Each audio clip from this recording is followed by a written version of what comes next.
15 இன்ஷா அல்லாஹ். மனைவியுடைய கடமை.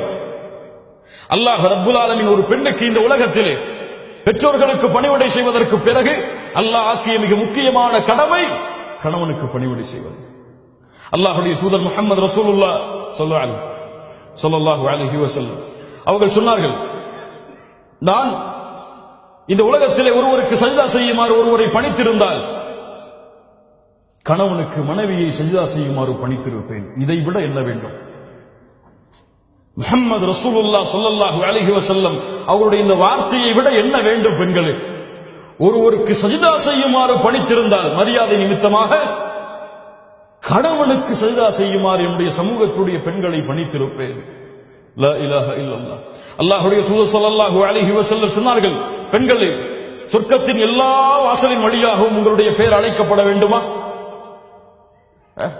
அல்லது அழைக்கப்படாமலேயே எந்த வாசலின் வழியாக நீங்கள் நுழைய வேண்டும் என்று ஆசைப்படுகிறீர்களோ அந்த வாசலின் வழியாக நீங்கள் நுழைய வேண்டுமா? கேளுங்கள். இதா ஸல்லத் இம்ரஅத்து ஹம்ஸஹா, எந்த ஒரு பெண் 5 நேர தொழுகையை தொழுகிறாளோ, வஸாமத் ஷஹ்ரஹா, ரமதான் மாதத்திலே நோன்பு வைக்கிறாளோ, வஹஃபிதத் ஃபர்ஜஹா, தன்னுடைய மர்மஸ்தானத்தை பாதுகாக்கிறாளோ, வஅதாஅத் ஸௌஜஹா, தன் கணவனுக்கு முற்றிலும் கட்டுப்படுகிறாளோ, அந்த பெண்ணுக்கு சொல்லப்படும் நாளை மறுமையில் சொர்க்கத்தின் எந்த வாசலின் வழியாக நுழைய வேண்டும் என்று நீங்கள் ஆசைப்படுகிறீர்களோ அந்த வாசலின் வழியாக நுழைந்து கொள்ளுங்கள். அல்லாஹ் அக்பர். வஅதாஅத் ஸௌஜஹா, கணவனுக்கு கட்டுப்படுதல் அதில் மிகப்பெரிய தன்மை. அல்லாஹ்வுடைய தூதர் ஸல்லல்லாஹு அலைஹி வஸல்லம் சொன்னார்கள், நரகத்தை பார்த்தேன், அல்லாஹ் அதிலிருந்து நம்மை பாதுகாப்பானாக, நம்முடைய குடும்பத்தார்களை பாதுகாப்பானாக, அதனுடைய காற்றை கூட சுவாசிக்காமல் அல்லாஹ் ரப்புல் ஆலமீன் நம்மை பாதுகாப்பானாக. நரகத்தை பார்த்தேன், அதில் அதிகமாக பெண்களை பார்த்தேன். ஏன் அல்லாஹ்வுடைய தூதரே? அன்சாரி பெண்கள் கேட்டார்கள், ஏன் அல்லாஹ்வுடைய தூதரே அதிகமாக சாப வார்த்தைகளை பயன்படுத்துவீர்கள், கணவனுக்கு மாறு செய்வீர்கள், கணவனுக்கு மாறு செய்வீர்கள்? அல்லாஹ்விற்கு இணை வைத்த காரணத்தால் அல்ல, கொடிய குற்றங்களை செய்த காரணத்தால் அல்ல, கணவனுக்கு மாறு செய்தால் நரகம்.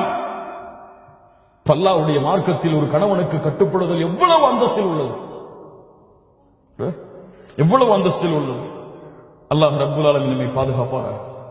அதுபோன்று கணவன் மனைவியுடைய கடமைகள், கணவனை முதலாவதாக அறிதல். கணவனுக்கு எது பிடிக்கும், எது பிடிக்காது, எதை என் கணவன் விரும்புவான், எதை விரும்ப மாட்டான், எது அவனுக்கு சந்தோஷம், எது அவனுக்கு கவலை, எதை பேசினால் எந்த நேரத்திலே பேசினால் திருப்தி அடைவான், எதை பேசினால் கோபப்படுவான் என்ற எல்லா கல்வியையும் அறிந்தால்தான் அந்த கணவனோடு உங்களால் வாழ முடியும். ஏனால் பெண்ணுடைய குணம் இயற்கையிலே பலகீனமானது, இயற்கையிலேயே பலகீனமானது. தன்னுடைய விருப்பப்படிதான் எல்லாம் நடக்க வேண்டும் என்று ஒரு பெண் விரும்புவாள்.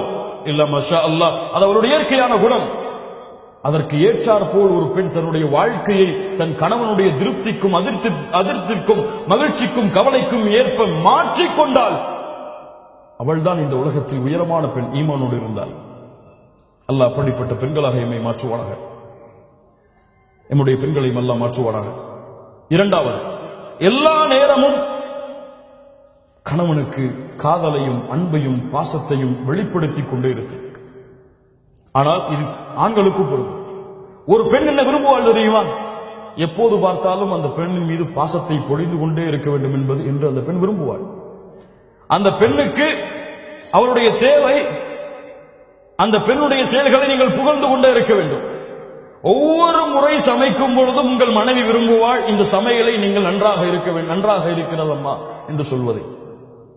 ஒவ்வொரு முறையும் தன்னை அலங்கரிக்கும் பொழுது அந்த பெண் விரும்புவாள், என்னை அழகு என்று என் கணவன் சொல்ல வேண்டும் என்று அந்த பெண் விரும்புவாள். ஒவ்வொரு முறையும் அந்த பெண்ணை நீங்கள் நேசித்தாலும், அதிகமான நேசத்தை வைத்தாலும் அதையெல்லாம் பார்க்க மாட்டால், அதை வாயால் மொழிய வேண்டும் என்று அந்த பெண் விரும்புவாள். அது அந்த பெண்ணுடைய இயற்கை குணம். அல்லாஹ் ரப்புல் ஆலமீன் அமைத்த உலக வாய்ப்பு அதுதான். அனுப்புங்கள், ஐ லவ் யூ என்று அனுப்புங்கள். தவறா?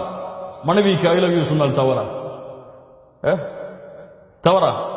தவறான பெண்களிடத்தில் ஐ லவ் யூ சொன்னால் தான் தவறு.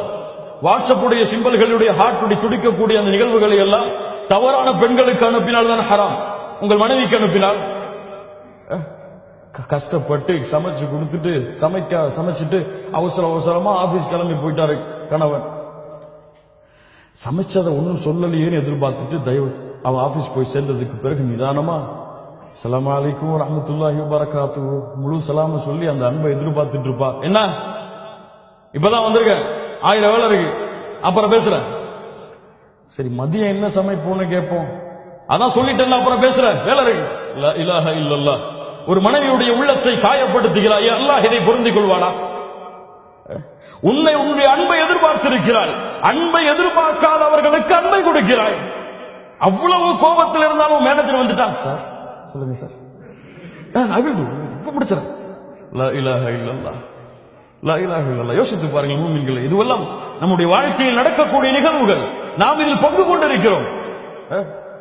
அந்த மனைவியுடைய உள்ளம் நிறைந்து விட்டால் உங்கள் மீது அவள் அன்பை காட்ட மாட்டாளா, பாசத்தை காட்ட மாட்டாளா?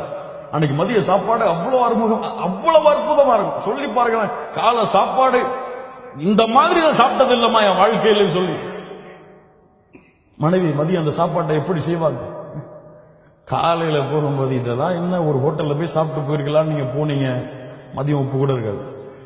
நைட்டு அவ்வளவு பசியில வருவீங்க, ஏதாவது குடும்பம்னு சொல்லி, அப்பதான் நமக்கு நோஞ்சி எல்லாம் முடிஞ்சு போய் கஷ்டப்பட்டு வருவோம். அப்போ அப்பாங்க பாருங்க, லா இலாஹ இல்லல்லாஹ், அல்லாஹ் ரப்புல் ஆலமீன் நம்மை பாதுகாப்பானாக. சதா நேரமும் அன்பையும் பாசத்தையும் இருவரும் பரிமாறிக்கொண்டே இருத்தல்.